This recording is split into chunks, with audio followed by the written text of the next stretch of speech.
नमस्कार साथियों, मैं नंद किशोर सागर। आज मैं फिर से एक वीडियो के साथ में उपस्थित हूं, जिसमें हम जानेंगे कि एनपीएस में जो भी पैसा एम्प्लॉय के रूप में हमने कंट्रीब्यूट किया है, तो उस अमाउंट पर हम किस किस तरीके से, कहां पर, किस सेक्शन के अंतर्गत छूट ले सकते हैं। तो जैसा कि हम देख सकते हैं,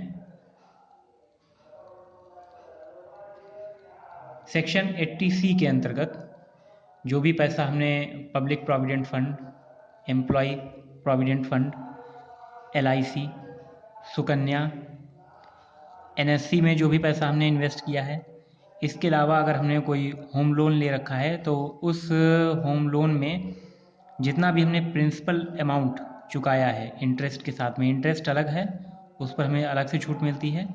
केवल प्रिंसिपल अमाउंट की बात हो रही है कि कितना प्रिंसिपल अमाउंट हमने चुकाया है। ये सारी चीज़ें सेक्शन 80C के अंतर्गत आएंगी। और इसके अलावा अगर हमने कोई लैंड वगैरह परचेज़ किया है तो उसकी स्टैम्प ड्यूटी पर जो भी खर्चा हुआ है, तो ये सारे खर्चे, ये जो भी हमने इस तरीके का इन्वेस्टमेंट कहीं पर किया है, तो उसमें हमको जो छूट मिलेगी वो सेक्शन 80C के अंतर्गत मिलेगी।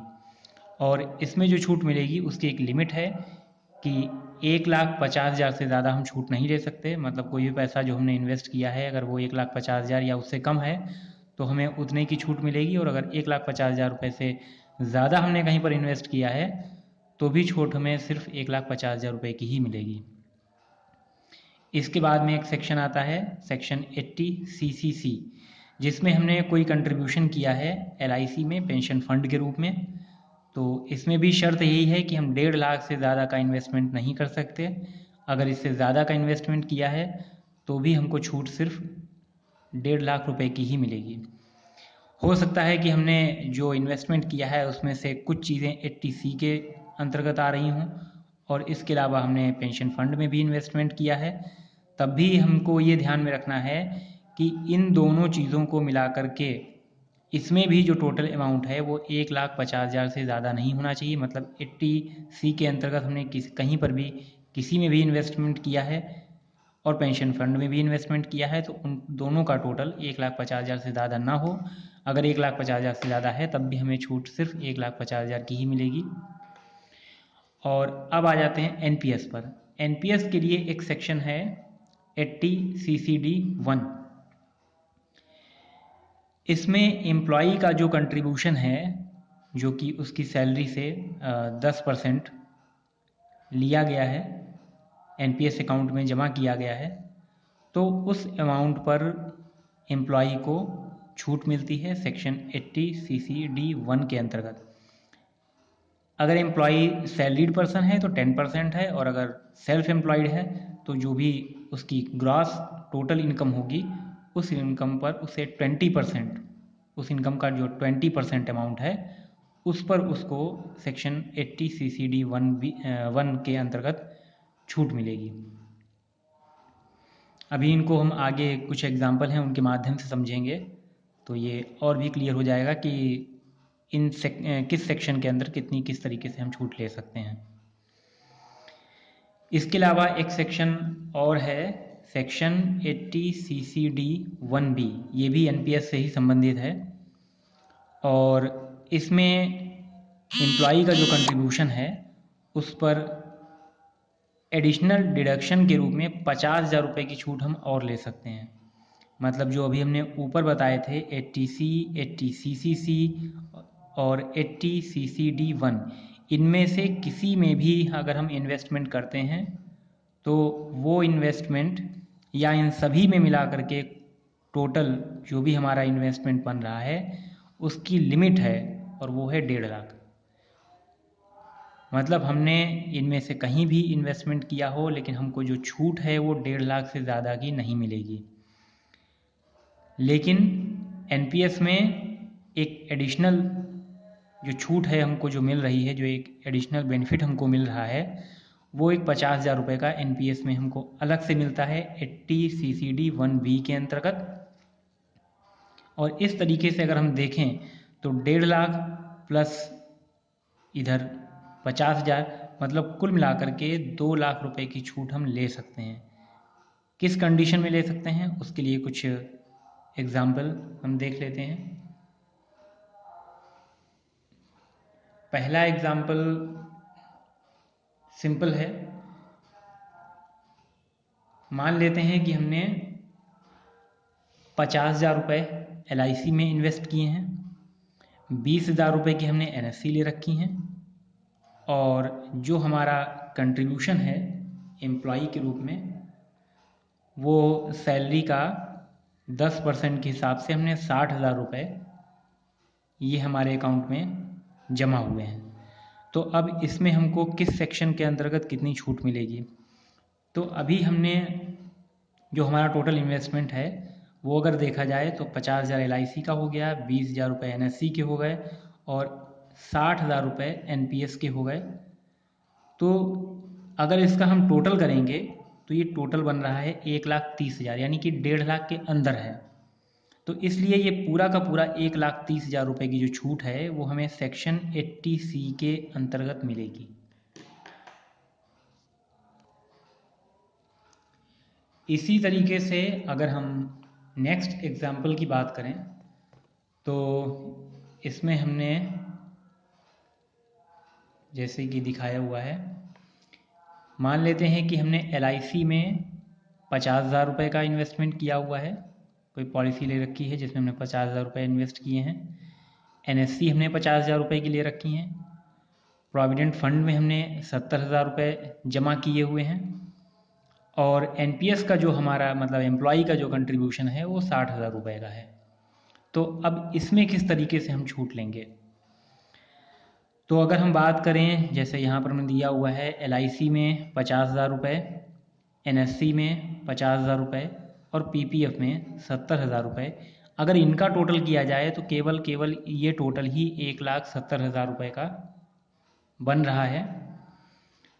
और ये सभी सेक्शन 80C के अंतर्गत आते हैं, लेकिन 80C में पहले ही बताया जा चुका है कि जो लिमिट है वो 1.5 लाख क्रॉस नहीं करनी चाहिए, और ये 1.5 लाख क्रॉस कर रही है।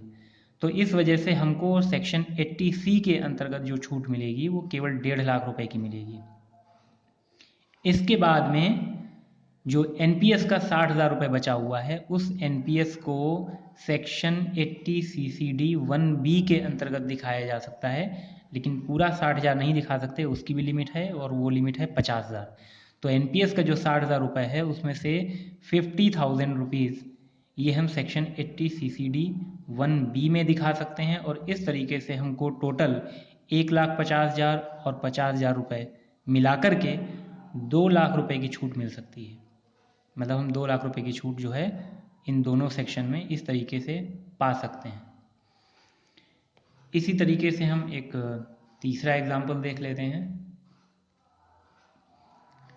इसमें हमने दिखाया है कि LIC में हमने 50,000 रुपये का इन्वेस्टमेंट किया है, 30,000 रुपये की हमने NSC ले रखी हैं, 50,000 रुपये हमने PPF में डाल रखे हैं, और 60,000 रुपये की हमारी NSC है। अब अगर देखा जाए सेक्शन 80C की बात की जाए तो LIC, NSC और PPF इनको मिलाकर के हमारा जो अमाउंट बन रहा है वो 1,30,000 है, और ये 1.5 लाख के अंदर है। तो इसलिए पूरे 1,30,000 रुपये पर सेक्शन 80C के अंतर्गत हम छूट ले सकते हैं। और जो NPS का 60,000 रुपये था, अगर 80 CCD 1 में हम उसको दिखा दें तो 60,000 में सिर्फ 50,000 रुपये ही दिखाए जा सकते हैं। तो 50,000 रुपये की छूट हमको अगर यहाँ पर मिल जाएगी तो 1,30,000 80C के अंतर्गत और 50,000 80 CCD 1B के अंतर्गत, मतलब कुल मिलाकर के हम 1,80,000 की छूट जो है वो ले सकते हैं। और इसी को अगर देखा जाए थोड़ा सा हम अलग तरीके से इसको डिवाइड कर सकते हैं। इसमें ये भी किया जा सकता है कि जो LIC में 50,000 रुपये हमने दिखाए थे, NSC में 30,000 रुपये दिखाए थे और PPF में 50,000 रुपये दिखाए थे, तो ये कुल मिलाकर के 1,30,000 रुपये बन रहा था। यानी कि अगर 1.5 लाख रुपये की लिमिट की हम बात करें तो हम 1.5 लाख तक नहीं पहुंच रहे हैं। तो इसमें एक काम ये किया जा सकता है कि जो NPS में 60,000 रुपये का कंट्रीब्यूशन है तो इस 60,000 में जो 20,000 है वो हम एनपीएस का यहाँ डाल सकते हैं, और पूरे 1.5 लाख रुपए की जो छूट है वो सेक्शन 80C के अंतर्गत ली जा सकती है। तो हमारा ये 1.5 लाख कंप्लीट हो गया। इसमें 1.5 लाख से ज़्यादा की छूट हम नहीं ले सकते, तो एनपीएस का जो 20,000 रुपये है वो हमने यहाँ डाल दिया, और एनपीएस के जो 40,000 रुपये रह गए हैं, लेकिन यहाँ पर ध्यान रखने वाली बात ये भी है कि एनपीएस में जो 80 CCD 1B की हम बात कर रहे थे उसमें 50,000 रुपये की ही छूट ली जा सकती है, जिसमें 20,000 रुपये हम ऊपर दिखा चुके हैं। तो बचे हुए 30,000 रुपये, मतलब 40,000 पूरे हम नहीं इसमें डाल सकते, 40,000 में भी जो बचे हुए 30,000 रुपये हैं वो सेक्शन 80 CCD 1B में दिखाए जा सकते हैं। और इस तरीके से जो हमने टोटल ऊपर निकाला था सेम वही चीज़ यहाँ पर भी निकल करके आ जाएगी कि 1,50,000 रुपये हमने सेक्शन 80C में डाले हैं और 30,000 रुपये सेक्शन 80 CCD 1B में डाले हैं, और इसके बाद में भी हमारा जो टोटल है वो 1,80,000 रुपये निकल के आ गया। तो इस तरीके से जो एनपीएस का अमाउंट है उसमें हम 2 तरीके से छूट प्राप्त कर सकते हैं। सेक्शन 80C के अंतर्गत भी उसमें छूट ली जा सकती है, और सेक्शन 80 CCD 1B के अंतर्गत भी छूट ली जा सकती है। फ़र्क सिर्फ इतना है कि